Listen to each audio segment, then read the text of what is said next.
Welcome, everyone. Um, Before we begin today, I would just like to acknowledge the traditional custodians of the land we walk on, study on, and reside on, the Wodi people of the Dharawal Nation. We pay our respects to their elders, past and present, and extend that respect to all Aboriginal and Torres Strait Islander peoples of today. At Nanchen Institute, we recognise that mindful learning begins with deep listening, and that includes listening to the wisdom held in country and community. So hello, everybody, and welcome to today's NTI Conversation Series talk. My name is Sylvia Neubacher, and I'm the Head of Programs for Mental Health here at the Institute. Today, I'm delighted to introduce you to Corey Jackson, who teaches into both our Master of Mental Health and Applied Buddhist Studies programs. Corey's work brings together scholarly insight, decades of contemplative practice, and a strong commitment to making traditional Buddhist perspectives relevant to contemporary mental health challenges. Corey is in the very final stages of his PhD that explores how Buddhist understandings of the mind can inform modern approaches to anxiety and depression, an area that continues to grow in interest across both research and clinical settings.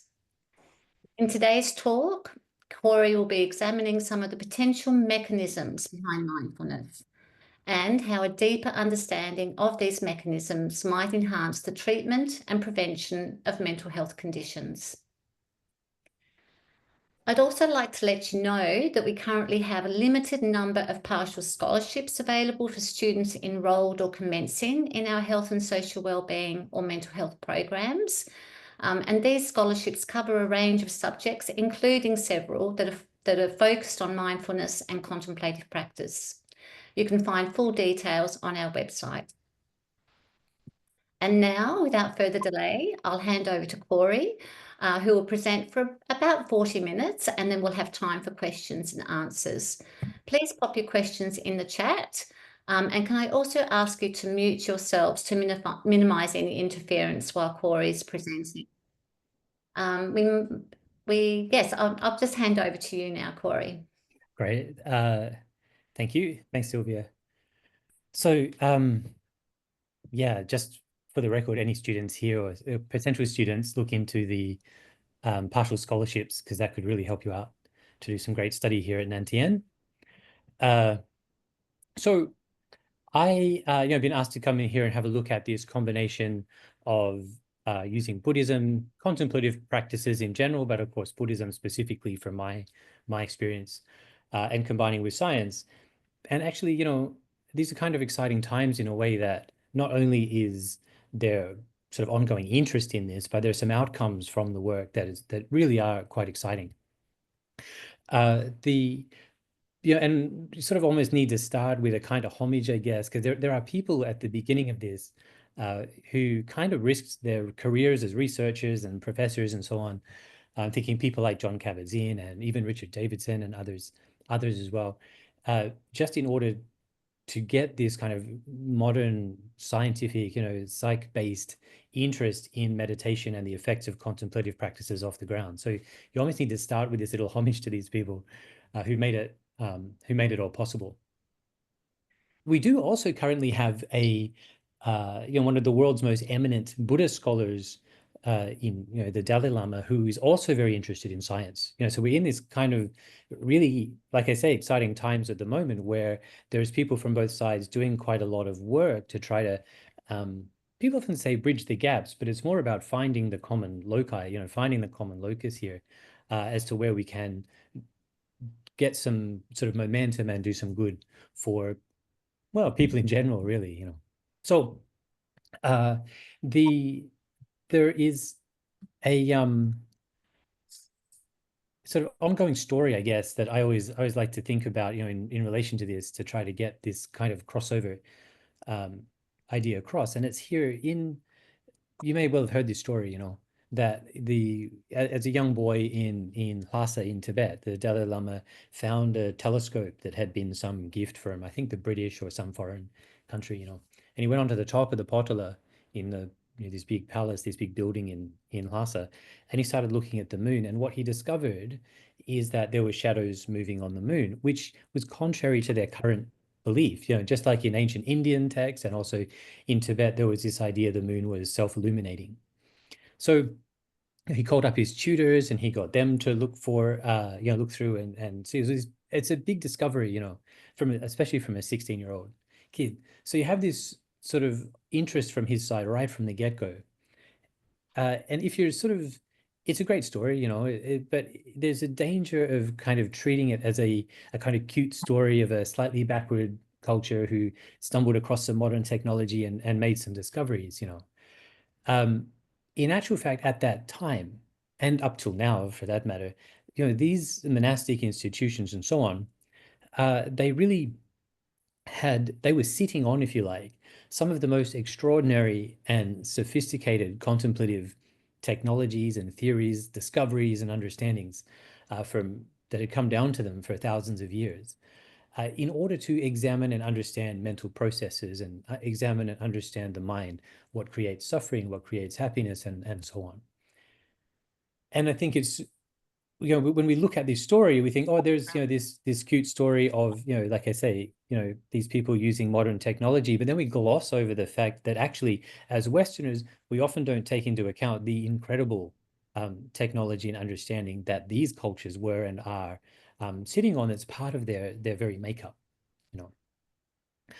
and so I think that's part of what's happening more and more now, is that from the science side, as science has got interested in Buddhist practice and the results of Buddhist practice, really just doing it from a very surface level, not really how to look into these deeper mechanisms, into these deeper understandings and theory.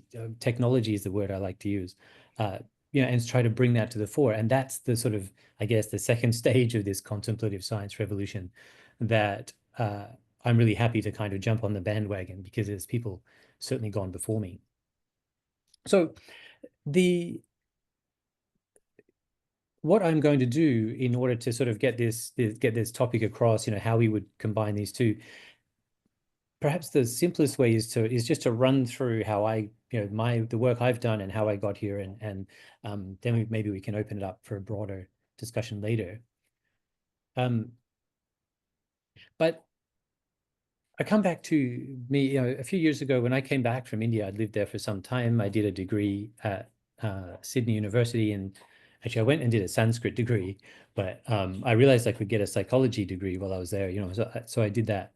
And I remember very clearly in like one of the abnormal psych lectures towards the end of the degree, the lecturer saying, giving this example, when we look at the medical model, you can have clusters of symptoms, and so we sort of can see that people are becoming ill we think it's the same reason. You can think maybe AIDS in the 80s, people like me who sort of grew up in that era, it would have been the same for COVID more recently. AIDS is a good example because we have autoimmune deficiency syndrome, and that word syndrome is really important, because a syndrome is a cluster of symptoms for which we don't know the cause. That's sort of why it has this term. When you discover the cause, when you do the work, learn the cause, then you have a disease. I am aware, actually, this will be an oversimplification, by the way. This whole thing is going to be an oversimplification, actually, but just to get the message across. And so what she was saying in this lecture is that, in the diagnostic statistical manual, in looking at these mental disorders and so on that we talk about so much in mental health, there is not a single mental disease. There are only syndromes. And the reason there are only syndromes is because we do not know the cause of any of them, not a single one. This really, it really struck with me, because I had only just come back from years in India where I lived in Tibetan community. I speak, fluent Tibetan. So all my Buddhist study was done in Tibetan and translated from Tibetan, where all you hear about is causes. Like if you're enmeshed in a Buddhist culture, and studying the philosophy, that's all you hear about. The cause of this, you learn about suffering, you learn about the causes and the mechanisms of suffering, and consider if you can remove those causes and how you might do that. This is, all Buddhist traditions kind of agree on this.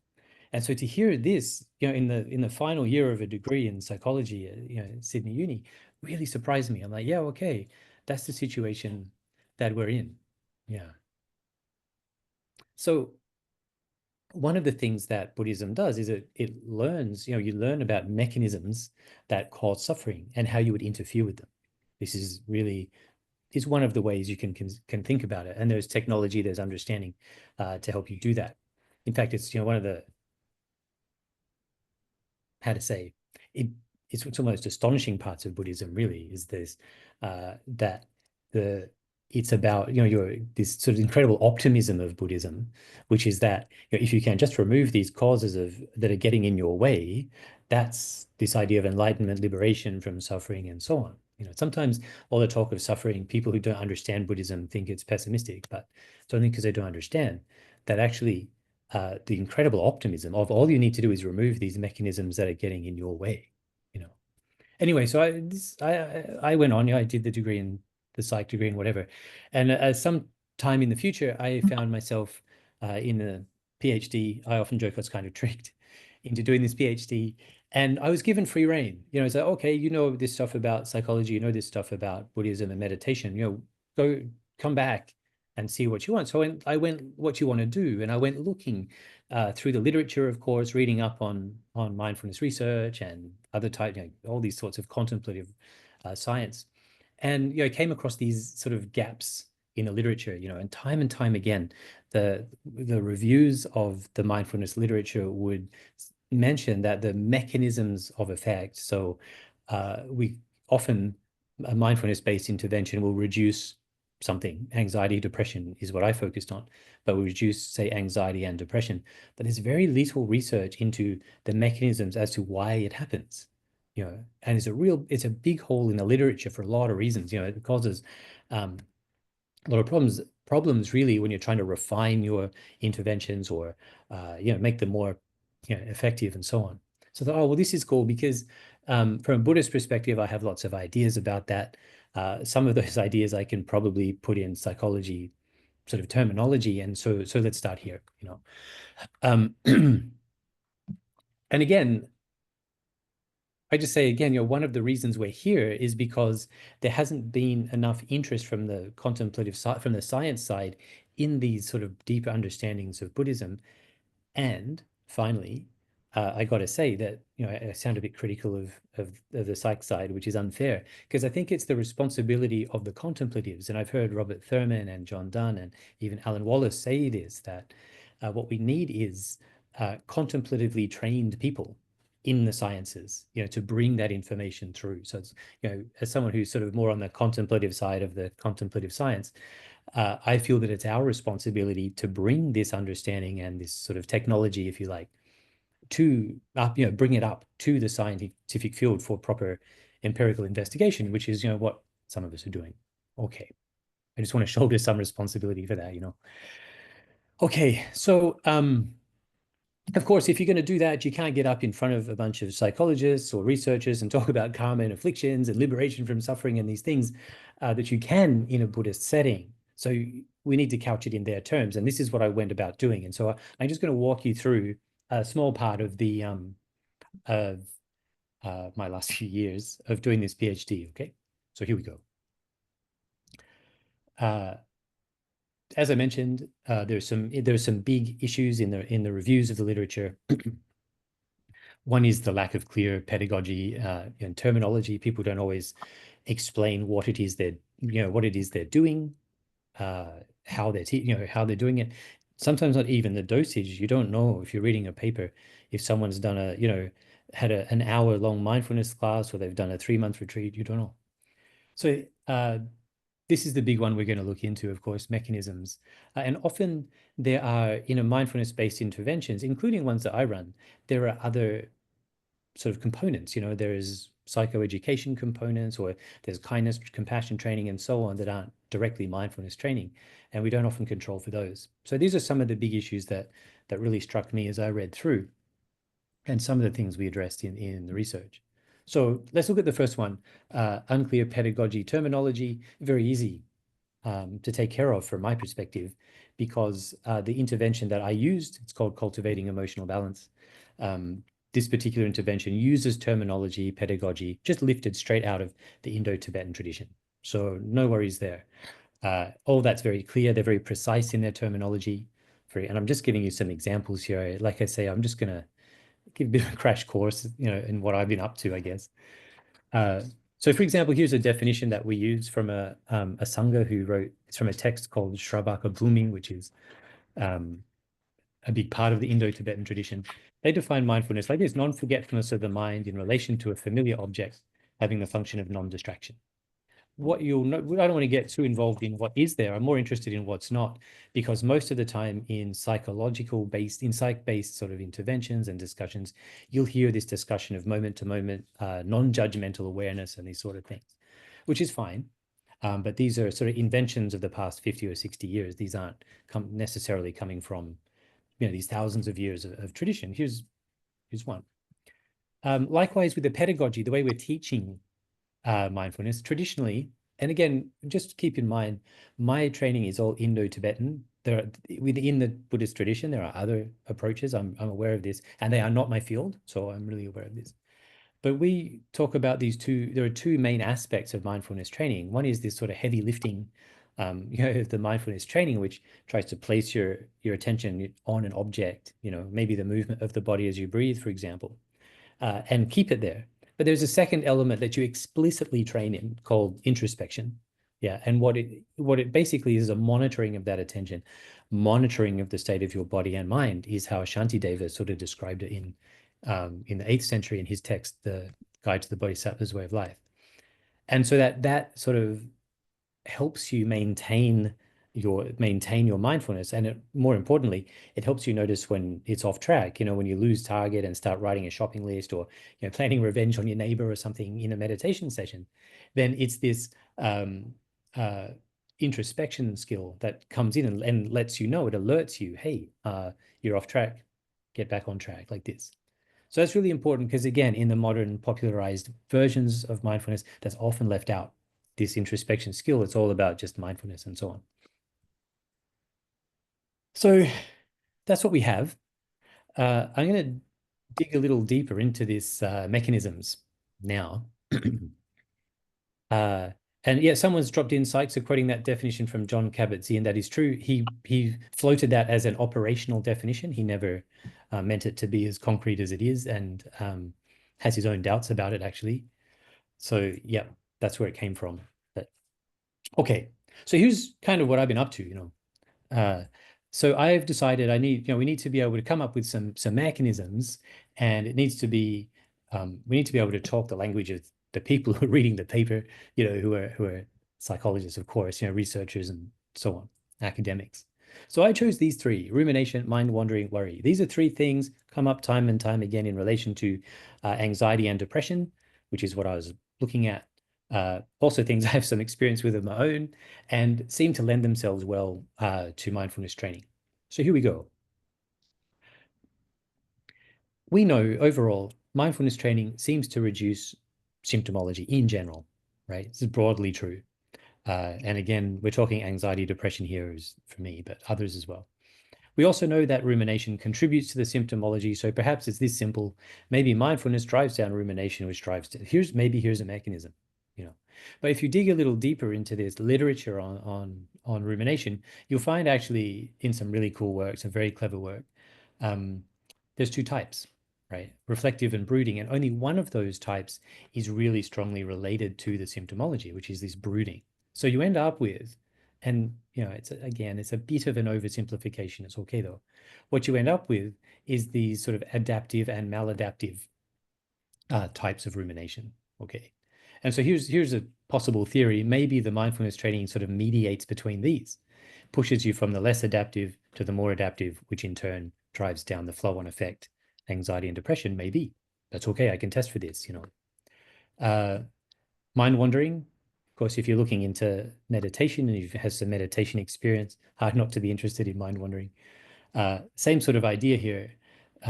We know mindfulness drives symptomology. We know mind wandering contributes a lot to the symptomology, although this literature is full of arguments.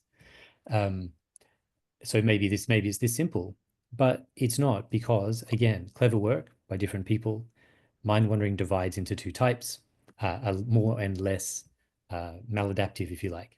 So you have this same model. So that, okay, actually, this is making sense to me, because from a Buddhist perspective, we would expect this. We would expect that higher levels of mindfulness training, attention skills, the worse your attention skills, the more likely you are to be down here in this sort of maladaptive area. And the better they are, the more you would tend to be in this more adaptive area. This would actually make sense. So yeah, okay. Great, let's look into this. So then the last of these is worry. So here's actually, it gets a bit different and it starts to get a bit more complicated. So I used a particular model. In fact, I was told by a reviewer of my thesis I had to use this model, or I was kind of missing the whole point. And I'm so glad. I really like this work. Adrian Wells and his team comes up with this self-regulatory executive function model, is what is called in relation to worry.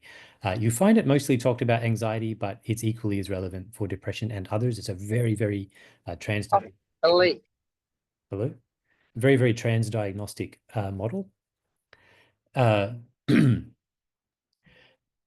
it's what it relies on are these metacognitive beliefs. We're going to explain more about this. The ones we're mostly interested in are here, the last three, that you can have people who think that worrying helps. If I worry enough, I cover all my bases. They might also believe that thoughts are uncontrollable and can be dangerous, or that you need to control thoughts. And if you've ever tried to control thoughts, you'll know that's problematic.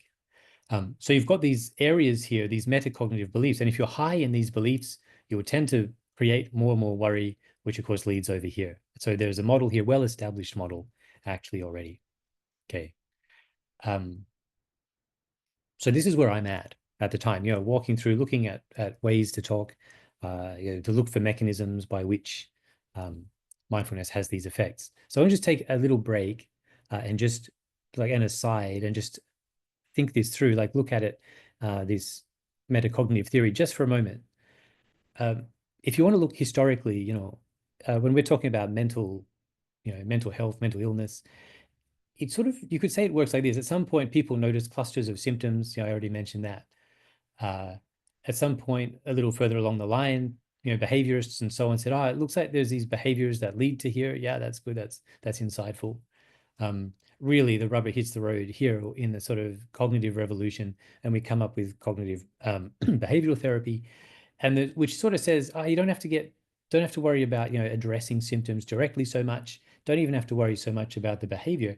If you can influence the problematic cognitions, beliefs, and so on here, then that's where you'll have your effect. And it did. It's sort of the gold standard for the time being in treatment.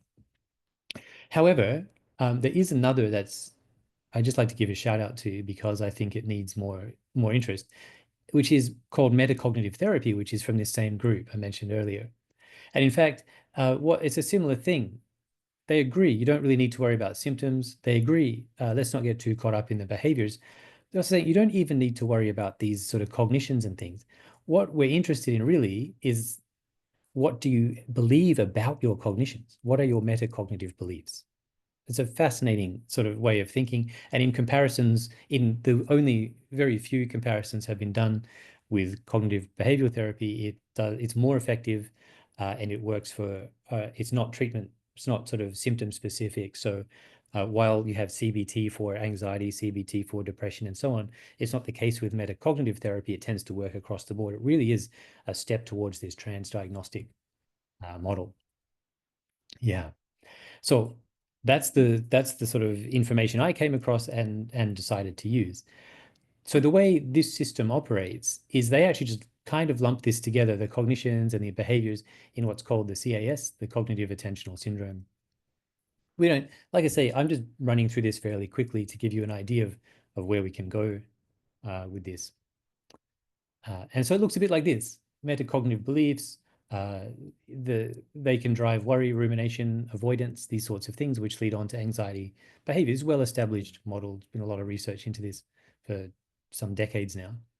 But of course, if you remember what I just spoke about, first I switched it out because I just switched this out to mind wandering, Not only that, as you've just seen, there's different types. So I had to do this. Well, I had to do this. Divide it up into different types of rumination, different types of mind wandering. So here's what we don't know. Like, do metacognitive beliefs, is there a difference here in how they affect these things? Does it affect the pathways over here as well? You know, it gets important. And what happens if we train people in mindfulness? And let's be clear, a traditional Buddhist-based version of mindfulness lifted straight from the Indo-Tibetan tradition. So this is what I sort of came up with as a model. So, okay, train people here. Presumably, we don't know, but it's more than likely to drive down metacognitive beliefs. And how is that going to affect all of these things differentially? Gets quite complicated, you know. And then how do they all affect each other? You can see it gets pretty complicated. So don't really have not really worth going into all of that in 40 minutes or so. But what I can tell you is this. Essentially, when people start on week one, it looks everything is related to everything. You know, over time, as people do the mindfulness training, we did a short sort of 8-week intervention based on cultivating emotional balance program. Metacognitive beliefs die down, significantly reduce. So does brooding, rumination, and mind wandering and worry. And this, but what also happens is these relationships break down. So what you're left with people whose attention skills have improved is the metacognitive beliefs are not only reduced, but they really only relate to worry. They relate these brooding rumination, but not reflective. They relate to spontaneous mind wandering, but not deliberate, which themselves lead on here. So we really start to throw a spanner in this mechanism, right? Really starting to throw a spanner in the works here, just by training people in mindfulness, in their attention skills. Okay. A little bit more, a little bit, if you dig it, so here I am, right? I've done all this work, come up to here, said, cool. I said that there's probably a mechanism to be found in this SREF model. It seems that I expanded and augmented the SREF model. It really worked. It kind of roughly said what we said it would do. Pretty cool. That's great. But if you look a little more deeply, which I'm sort of inclined to do, you can't help noticing some other things. So for example, mindfulness also directly related to here, leapfrogs the beliefs, and here and here. It also has a direct relationship over here. The metacognitive beliefs themselves, right, actually also go, and you start to build something out of all this, and it gets pretty confusing pretty quickly, right? And so what you're left with then, if you're thinking about this, well, there's a couple of options. Either there are parallel processes. This is possible. So this is part of the story, but there are other processes running parallel. Or there's deeper, more fundamental processes at play, which is, from a Buddhist perspective, always going to be the case. And from my perspective, I had an idea about what those would be from my Buddhist study, but it's pretty hard to pitch it, of course, in psychology sometimes, unless, except for thanks to the work for some brilliant, I got a shout out, it's John Dunn and Antoine Lutz and Amishi Jha published this paper, if you're not familiar with it, the phenomenological matrix of mindfulness-based intervention, something like this, that really should have changed the game. So I'm thinking, well, here it is. There's a term, we call it de-reification. Sometimes it's called cognitive fusion. If you're familiar with acceptance commitment therapy, it's not quite that version. It's a bit different. And here's what it does. In the Antoine Lutz, in this paper that I was mentioning before, they talk about the content of your experience interpreted as an accurate depiction of reality, believing your own opinions as being objectively true, for example. In the Cultivating Emotional Balance project, we sort of get a bit more into the Buddhist approach to it. And we talk about it like this, as a mental representation treated as the referent. And just what this means, very simply, is that, if I have for example, I can develop very easily a mental image of my mother, for example, which is different than my mother, right? There's a mental representation, and then there's my mother. But what I can do and often do as a human is I will develop that image and treat it as the referent, treat it as my mother, have some kind of emotional reaction as if I'm seeing my mother, which I'm not, right? Or you can, memories is another one. If I have a memory right? What is a memory? Well, a memory is a mental representation of something that happened in the past, right? Yet if I remember something, which is not the event, I've got the event and my mental representation, they're different things. So if I have a memory of something and have a mental and start to react to it as if it's the event, reification is the mechanism that does this, right? It's because I start to fuse, if you like, the memory as it's occurring with the referent. And so this is, taken straight, this is essentially a Buddhist, or at least from the Indo-Tibetan tradition, a definition of conceptualizing in a way. So this would actually explain a lot of what I was talking about before, the confusion with, are there more fundamental mechanisms? But needs to be a way to talk about it, which I didn't have until until I went to the beach. And here's what I just remembered. In amongst all the data, in amongst all of these results, we measured task unrelated thought, mental chatter, if you like. And we found, and it's not surprising, right? It replicates other findings. It will replicate the experience of most meditators, is that, meditating doesn't necessarily reduce the amount of mental chatter. The activity doesn't necessarily overall, drop. It does in intensive situations and over time, but for the most part, it doesn't. So I hadn't really thought about this until I had a closer look, because again, it's just simple correlation study here, right? Like not anything too sophisticated. Between the baseline measurements and then the end of the intervention, this task unrelated thought, which did not significantly change, I'm just going to remind you, it lost its relationship with all these maladaptive factors, right? Quite interesting. You've got a little table here. Spontaneous mind wandering, it starts off significantly related to task unrelated thought, and then it drops and it loses it. Same with worry. Here we go. Anxiety, even away. Not so much with depression, which we have a theory behind for that. Also metacognitive beliefs, right? They start off really highly correlated with task unrelated thought, with, mental chatter, if you like, which is lost at time 3. It's lost at the end of the intervention. Yeah. In fact, and interesting sort of turnabout, this deliberate mind wandering, which is one of the more adaptive types, actually picked up this correlation, right? So actually, it's a very simple little piece of data or relationships that, isn't what we were looking for necessarily, but actually that was the impetus to sort of go on this little trip about reification, cognitive fusion, and have a look into that.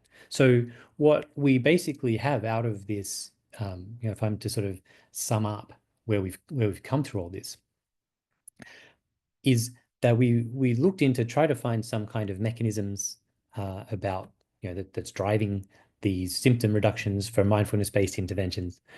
Tried to do it as best we could using psychology-based interventions and so on. Found one that was pretty promising and very clever. I really like that model, the metacognitive model, but it clearly wasn't the answer. Like clearly there was more to talk about. So we turned to the contemplative traditions and look, is there something you have for us? And the answer is yes. And so now the next move, I would argue, as we're going forward, and I've talked to quite a few people about this, is to try to get this more and more and more into the sort of the research field, to have a look into this as a possible driver of a lot of things. And I can give you some examples in a little while.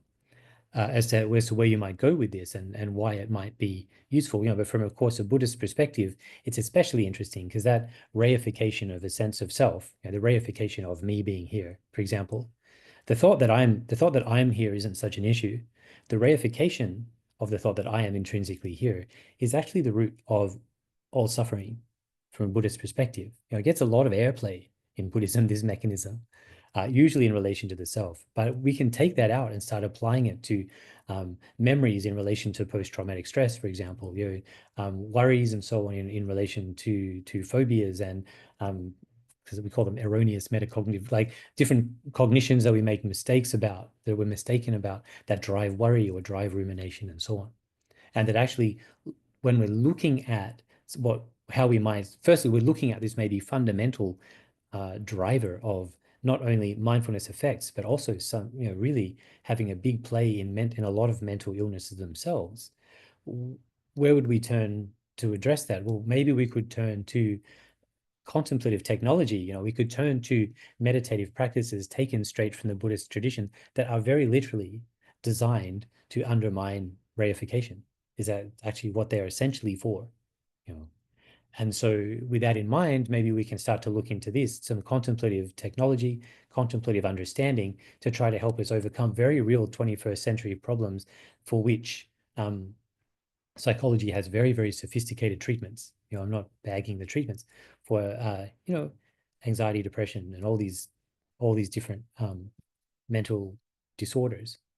But maybe we can, this is sort of the exciting part for me, really combining serious contemplative understanding and practice with very serious sort of, research that's, well understood, so to speak, combine them together and maybe look into, I don't want to call it a revolution, but there's certainly a next generation of how we deal with this overlap and this kind of synergy between Buddhist approaches and psychology. I think I'm happy to stop here for a moment. I got plenty more to talk about, but I think perhaps I think perhaps I'm happy to stop and just see if there's anything that anyone would like to talk about or object to or anything in relation to that. And if not, I can go on with more, of course.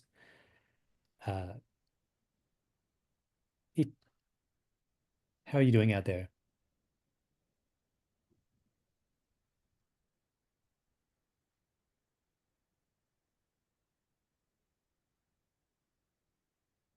No? Thanks, Corey. I had a little something, if that's okay. Of course. Yeah. Yeah. I was really struck by how the metacognitive therapy, which comes from a Western cognitive science background, really has such strong resonances with Buddhist informed practices. Yeah. Um, Yeah. and that must have been such a light bulb moment for you in your research. I'd really like to hear a bit more about that. It's one of my favorite parts of what happened, of all the stuff that happened.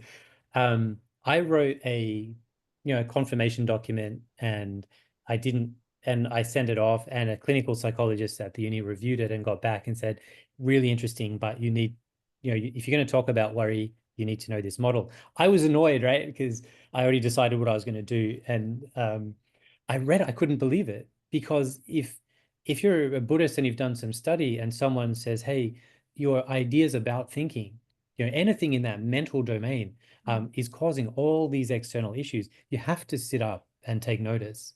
So yeah, for me, I was incredibly impressed when I understood what they were saying. And then to keep reading and discover it wasn't just worry, but they also included rumination and these things in that, what they call the cognitive attentional syndrome. When they included that in the model, I was like, oh, this is great, because there's also all these, they haven't gone subtle enough. They've missed the different types of rumination and different types of mind wandering. So I can lump this whole thing together. But that theory, that self-regulatory executive function, that model pulled the whole thing together. I'm really grateful for that. It was very exciting, and I love talking them up because it's really impressive. And to the best of my knowledge, there's not a Buddhist bone in the research team, as far as I know. So yes, I was very impressed. Yeah. Yeah.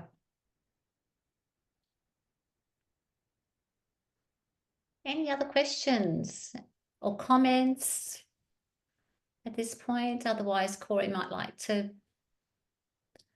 I can go on. I mean, there's more. I feel like I've unloaded a lot. But yeah, I can do a little more if you like. Can see some heads nodding. All right. All right. So this is funny because this morning I kind of I thought maybe I decided to skip this part because it gets extra complicated. But again, when we're talking about, for me, this work from Adrian Wells in in this metacognitive model is just something I love. It just hasn't got the legs that it should have, the momentum it should have got. And then there's another paper which completely revolutionized things for me, and it's by Antoine Lutz and John Dunn and Amishi Jha, I think, are the three authors, and it's called something like, I mean, you can get in touch with me. I'll send you the details. It's called something like the phenomenological matrix of mindfulness practices from a, yeah, it's a very exciting title. Anyway, the in amongst all this, what they have presented, right, is one of the reasons I love this article is they're very Buddhist leaning team. In fact, John Dunn is a Tibetan English translator, extraordinarily good one, and very experienced. What they have done is, rather than sort of translate things, they've tried to give this overall version of hey, what does mindfulness training do? What are some of the fundamental things that it would do? Yeah. And they came up with this model. So I'm going to put this up, and you'll see why I always hesitate. So I don't know if maybe some of you are familiar with this cube diagram. So let me just share that, and let's see how we go. I do live in fear of making things sort of more complicated, you know. So I think that's what you got there, isn't it? Yeah. Okay. So here's what we have. Forget about all this stuff in the middle for now. We'll come to this. They've come up with, they call them there are these three main aspects, right, of mindfulness training. So the first one is object orientation. This is fairly easy to understand.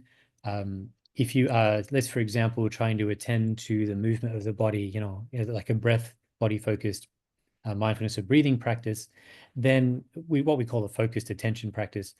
What you're trying to do is probably start in the beginning here and move your ability to orient your attention, right, towards your chosen object. And so you're trying to go up, you know, high levels are up here. So you've got low attention skills, high attention skills on this object orientation scale.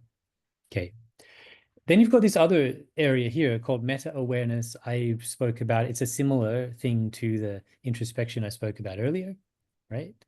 Meta-awareness also increases through mindfulness training in general, right? You'll find, but also, as I mentioned, in traditional approaches such as, you know, the Indo-Tibetan tradition, they teach you to train in it explicitly. And in fact, these non-dual traditions use Mahamudra and Dzogchen, and a lot of Zen practice is more over here. That's an interesting but maybe unnecessary aside, you know.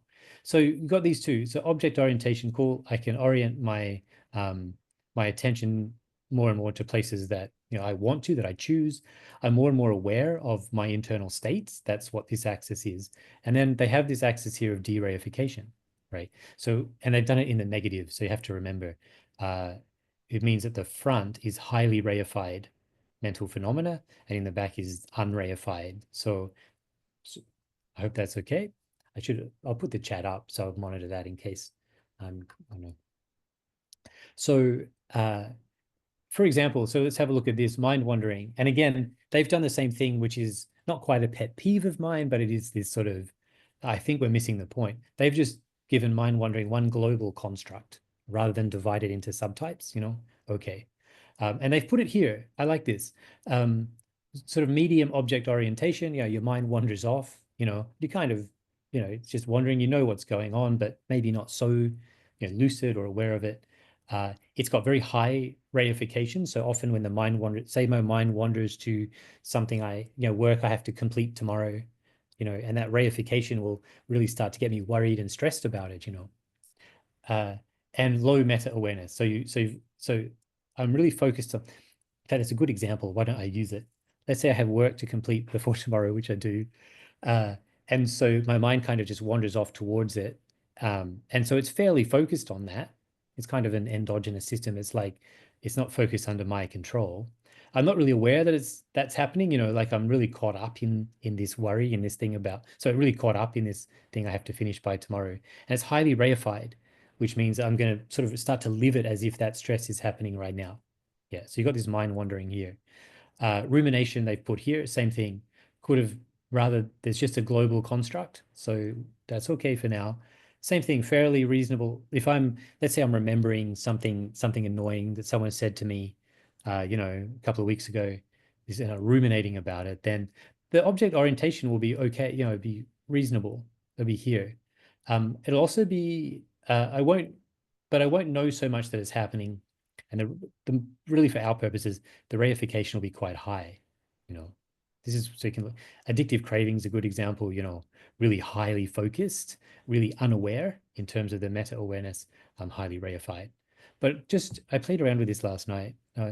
If you think back to what we're doing in this research up here, is we're talking about how would you differentiate between an adaptive and maladaptive rumination episode, a maladaptive or adaptive mind-wandering episode. And one of the ways that I'm suggesting would be like this, like stunning piece of animation.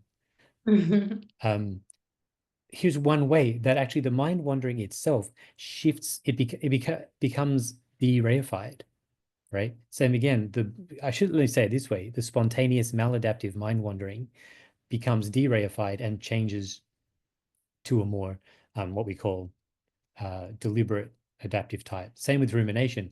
Brooding rumination here, when the becomes de-reified and it becomes a more becomes a more adaptive reflective type. Yeah, there's more going on with the other dimensions and so on.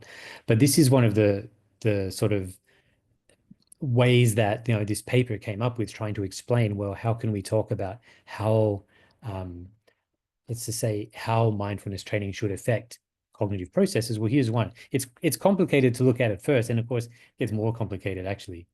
But when you sit down with it for a little, then it's a brilliant heuristic for us that we really should be using in terms of, let's say, understanding what the effects of mindfulness training are. We should be developing measures for these three, you call it dimensions, right? And then as fundamentals. And then in addition to that, you can measure all sorts of other things.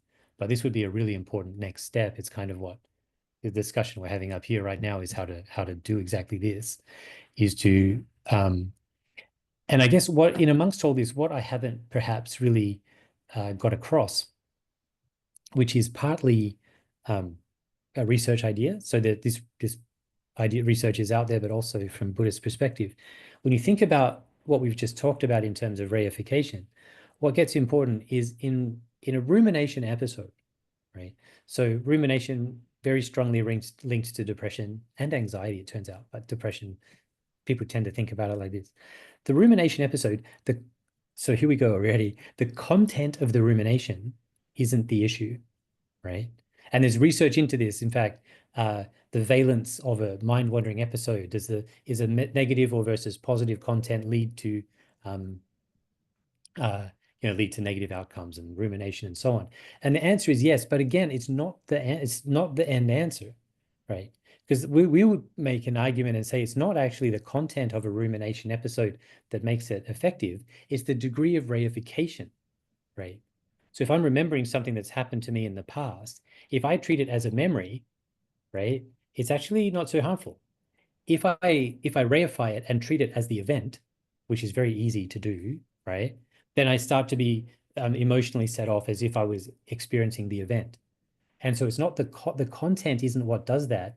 It's the reification mechanism that actually creates these negative outcomes. So the answer, you're going to say, is the positive or negative valence of a rumination episode, does it determine the outcome? It's like only if it's reified. So there's this, you can answer yes, because most of our mental content is reified because we're really familiar with it. But actually it's not the final answer. And if you start digging around in models like I did and start drawing lines between things, you'll find the same headache I found. You need another, you can say, yeah, sure. Negative valence rumination leads to depression. Okay. Is that the end of the story? No. Right. So it's not the content of the rumination episode, it's your relationship with the content. This is the issue. The relationship with the content, whether it's a mind-wandering episode of something, or whether it's a rumination episode. You can probably see, actually, we're putting together a proposal now to work in terms of post-traumatic stress disorder for exactly this. You know, if the degree of reification from 0 to 100, for example, or someone's just asked about it. So if you have reification, reification is not binary, as you saw. It's a sliding scale, you know. And if you think about it, and I just say again, I've oversimplified a lot of stuff here. If think of it of 0 to 100, you know, so then I could remember something traumatic that happened to me with 0 reification. It should theoretically have no impact on my affective state, right? And meditative practices, they're designed to do this, you know.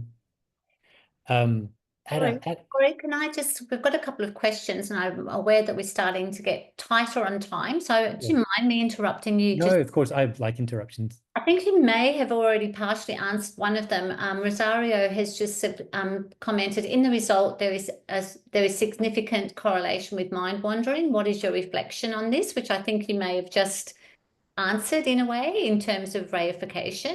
But I just want to check with Rosario whether that question has been answered well enough. And is it a correlation with what? So this is where it gets complicated. Do you mean mindfulness with mind wandering? Or you see what I mean? Yeah, I'm not quite clear there. Perhaps Rosario, if you could. Oh, Yes, she's okay. Okay, thanks for telling me. okay. And Yeah, then Jen has asked, could you make this practical, perhaps sure. with the example of a PTSD, reliving of a past traumatic event? Yeah. So it's sort of the most obvious kind of question in a way. And so if you think about it like this, reification is a scale from 0 to 100, right? So if I have a memory with 0 reification, it has no causal efficacy. It can't do anything, right? If I have a memory with a reification of 100, it'll actually alter my whole perception, right? To the point that I might actually perceive my environment as the environment in which the traumatic event happened. That's how strong reification is. And so reification works between 0 and 100, you know, and so I would suggest perhaps this is one of the things we're talking about at the moment. If you can, what you want to do is in these episodes, try to get that reification, like let's say it's up around 95 or 90, you know, what if we got it down to 49? And I'm oversimplifying. You know, what if you could get it down to 49, which is, you know, less and less and less reified? It means that memory itself has less and less potential to cause the distress. And then if you bring the metacognitive model into this, what's going to happen is as you get more and more experience of these memories arising and not derailing me, you know, then you get more and more confident in relation to your own mental activity and less sort of afraid of it. And away you go, you can set up this kind of maybe a feedback loop or some kind of synergy where these work together. I would, you know, if you all control for my bias, I would suggest that traditionally sourced Buddhist meditation practices, mindfulness, and especially insight training would work really well for this. Yeah. So we have another question. Tomo is just asking, could you go into a bit more detail on what exactly reification is? Is it synonymous to ego clinging? Yeah, sure. So if it's reification, it's not necessarily ego clinging. It's ego clinging, it is reification. So what that means is that, you know, any sort of any representation, mental activity that happens in my mind, if I treat the degree to which I treat that as the referent is the degree to which it's reified. So, you know, I can easily draw up a mental image of my car, you know. I probably better have a more emotional thing, you know, like, I don't know, a mental image of my wife, for example. You know, and I have a very happy marriage, so it's okay. So I have this this mental image of my wife, and I have a positive emotional reaction, you know, in relation to that. The reason there's an emotional reaction is because I've treated the mental representation of Kirsty as Kirsty. This is reification, right? This is how it works. But then, of course, if you're Buddhist, this is, you know, it's all looking out, looking out, looking out. What if you turn it in and say, well, how about when I think me? This is the issue in Buddhism, right?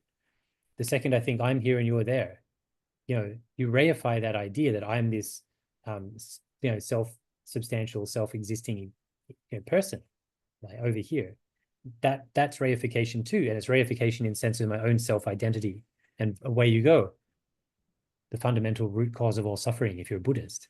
The mechanism's the same though, which is what I find so kind of exciting, is you can pull this mechanism that's a bit hard to sort of get traction with psychologists, not entirely, it's a bit hard in relation to the self, but there's no problem in using it in relation to other issues like mental activity. I don't know if I just made that more or less clear. Yeah. Okay.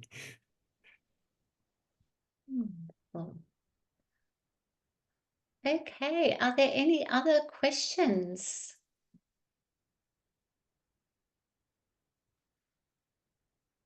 Oh, does mindfulness help to de-reify experiences? So it's the position, we would say yes. In general, it does.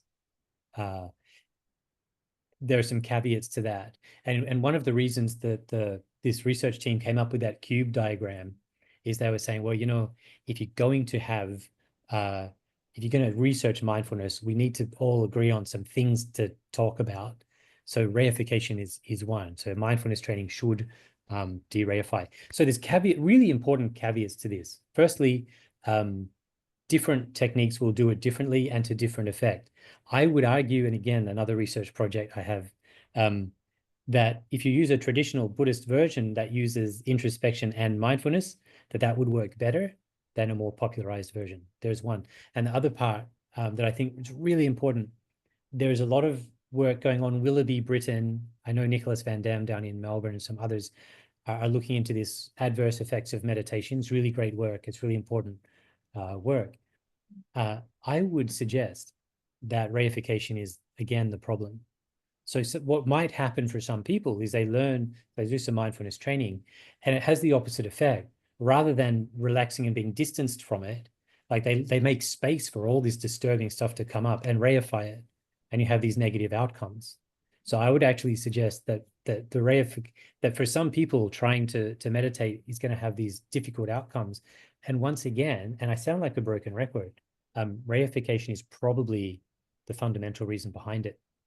And if that's the case, there are some things we can do. In fact, it's another part of my research, part of the research we're just publishing now, as to what you might do in cases where people really aren't getting the benefit from the meditation practice. So again, I wish I could just say, Jen, I wish you could say yes. It's yes, but. Yeah.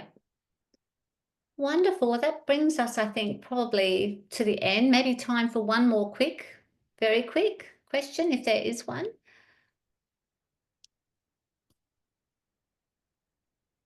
Would need a quick answer too. That's the hard part. Yeah, that's the problem. There probably are no quick answers really for this. So thank you so much, Corey, for such a thoughtful and enriching talk. It's always a gift to slow down a bit, although I felt I was speeding up there. There was a lot in there. But also it's really, really fascinating stuff. So thank you for sharing that. It's my pleasure. I do understand it's quite a lot. What I really hope people take away is this sort of this inspiration of there's all these places we can do this. We can look. There's all these places we can overlap, and there's a lot of power behind it. That's. Corey, would you be happy for people to email you if they have any questions or want some links perhaps to the research that you were talking about? Of course. Yeah. Happy to anyone to get in touch. Okay. So thank you to everyone who joined us, and thank you for being part of the NTI conversation series. And if today's session has sparked your further interest, you can find a recording on the website soon, along with details about upcoming talks and the available scholarships for our mental health and social wellbeing programs. And look forward to seeing you again at a future event. Thank you very much for coming. Thanks, everyone.